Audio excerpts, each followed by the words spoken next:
Hi, I'm Nikolaj Coster-Waldau. I'm in studio with The Hollywood Reporter. Thank you so much for stopping by. Fans will obviously recognize you as Jaime Lannister. Even not fans, I feel like everyone on the planet probably knows about Game of Thrones at this point. And it's back. Yes. It's finally back. The premiere episode was last night, and there's a lot to unpack there. But first off, I wanted to ask you, what were your thoughts when you first read the script and saw that you were only in one scene at the premiere? Well, it's a great scene. That's true. This season, I mean, it sounds like a lot of work, but it makes sense to refresh the whole season, all the seasons, because there are so many, throwbacks to what happened earlier. Of course, that moment at the end of this episode is back to the end of episode 1 right. of the show, where we meet the first time.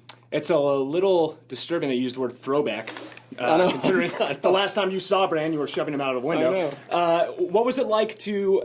for you to be with your co-star again that you haven't seen in 8 years in a scene, and then B, for Jaime, what is his thoughts when he meets with Bran? Well, I don't think it's, I'm sure he went through all kinds of scenarios of what would happen when he made it to Winterfell. I think that's the last thing that he expected to see. Mm-hmm.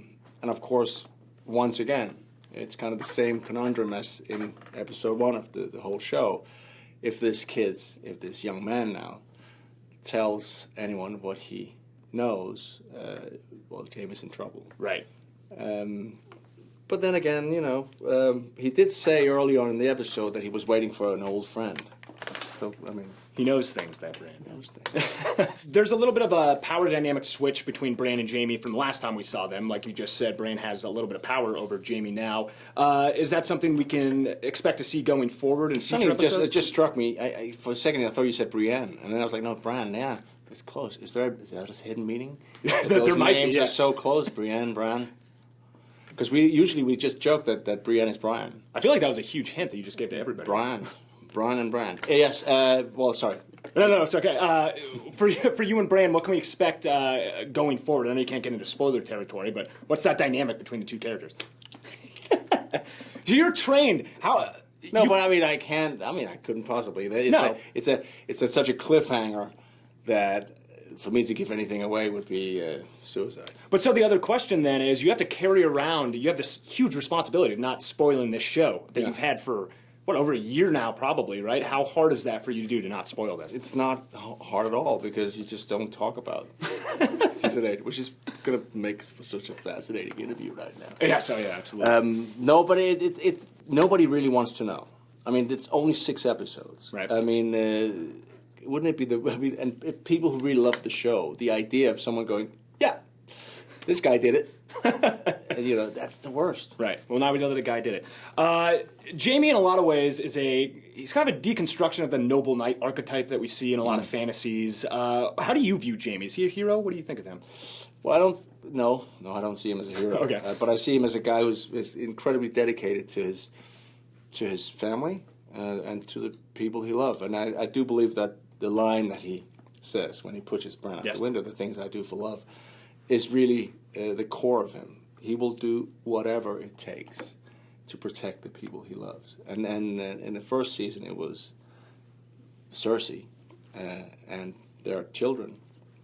And who knows what happens in season 8? But I think that is really at the core.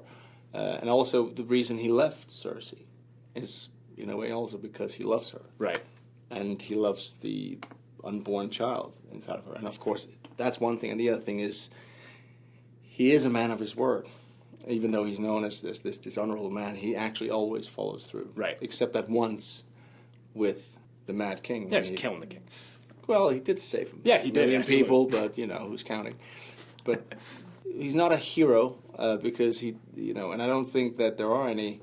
Well, that's not true. Jon Snow is a bit of a hero. Sure, but they're few and far between. Few and far between, yeah.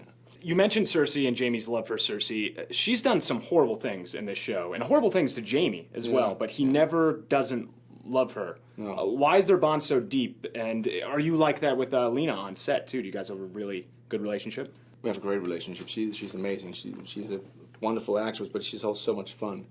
She's so unlike Cersei that it's insane. That's good. I'm glad to hear that. Yeah, no, but like, and the same with Jack Gleason played Joffrey. We just saw him at the premiere in New York, Yes. and he's just the funniest guy. But anyway, so the dynamic of Jaime, what was the question again? Why does Jaime love Cersei so much, no matter what she does? She's such a great cook. That's the thing. She makes the best omelet, and it's like he's just like, I can't leave this woman.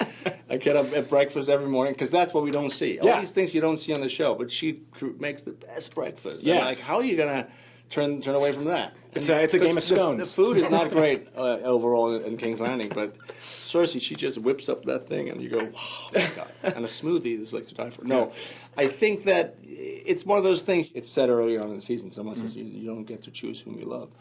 And that's very true. And he is deeply dedicated to this woman. And he's kind of, his whole life has been about preserving her and her safety. You know, he gave up the chance of himself having a family to join the King's Guard just to be close to her so he could keep her safe. And let's face it, they haven't had, it's not a normal upbringing they had. No kidding. Tywin was not an easy father. And, you know, they lost their mother early on when they were 2. And then, of course, being primed for this world, and of course she just being used as a bargaining tool for the family, for the father. Say, oh, you got to marry this guy, and who doesn't love her, and she doesn't love him. But it's difficult to comprehend. But the core of it is what I believe is one of the, if not the only, one of the only true love stories of Game of Thrones. Your character is one of the characters in the books who has point of view chapters. Once we got past the books in the show, and we've been past them for a while, did it change the way you had to approach playing the character?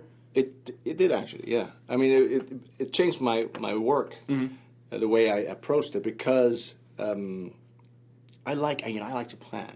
I like to know what comes next. I like to know, like, okay, I'm aiming for that, so I can go this way. So there's a. Dan and David, they're not having that. They're like, we're not telling you anything.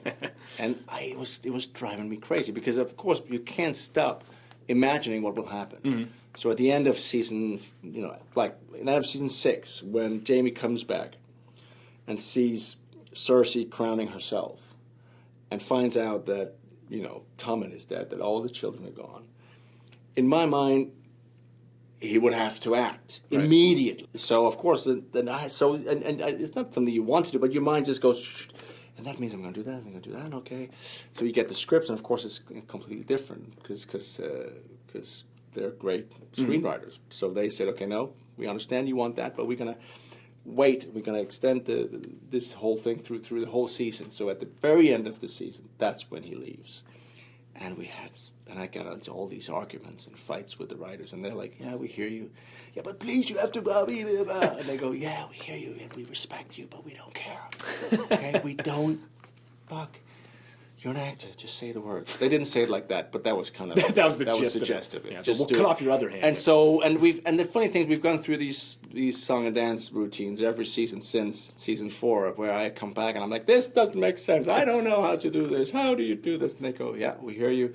Just try it, and then it turns out okay. Was this season, since it's the last season, different than other seasons in terms of how you got the script, what information was presented to you? When did you know what the actual end was? It was kind of the same the way we got the scripts, like 1 week out of the table read. I'm not saying we got the scripts. We didn't get the scripts. We got an app told to download this, synchronize, and then the scripts would come. Okay. And once you had finished the scripts, they would disappear. And it was like insane. It was driving me crazy. Like, why need to take notes? Yeah, well, you can. Is it okay if I write them down? Oh, no, we don't want you to. We can't do that. But I mean, having said that, because there was a lot of, why, this is annoying. You get used to it. And for the first time in all the years, we haven't had any major leaks. So it worked. It kind of worked.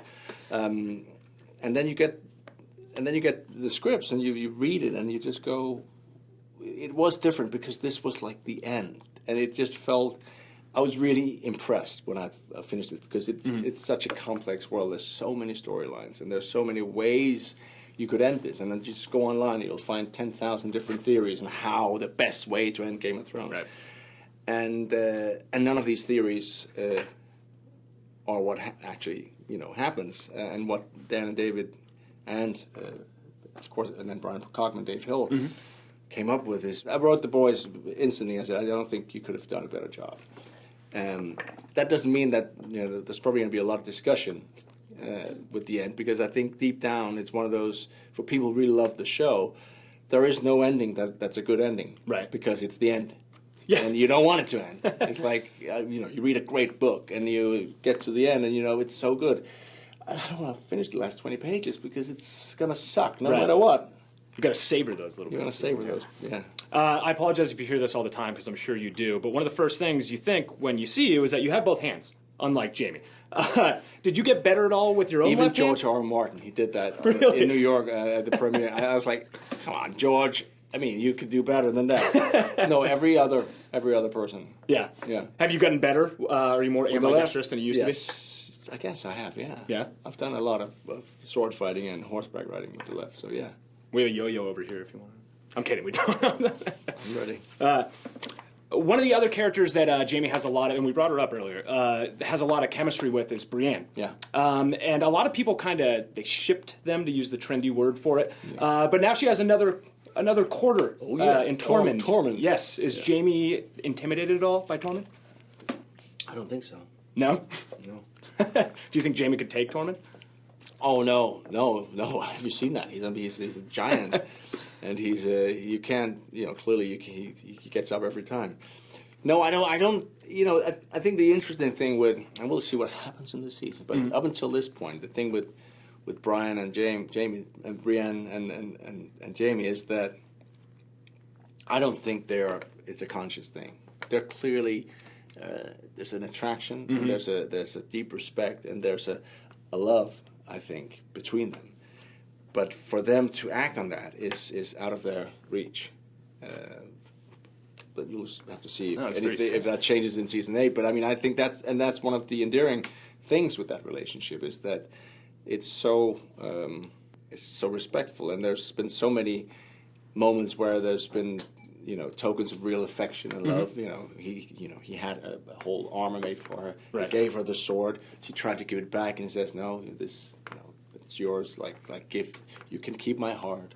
It's like it's very romantic. Absolutely. Yeah. What are cooler, dire wolves or dragons? You can't really beat a dragon. Yeah. I'm gonna have to. You're right. Well, they're That's cuter. correct. They're cuter than owls, right? Well, when they're smaller, maybe not so much when they get bigger. That's true. What's next for you? How do you close the book on a character like Jaime Lannister?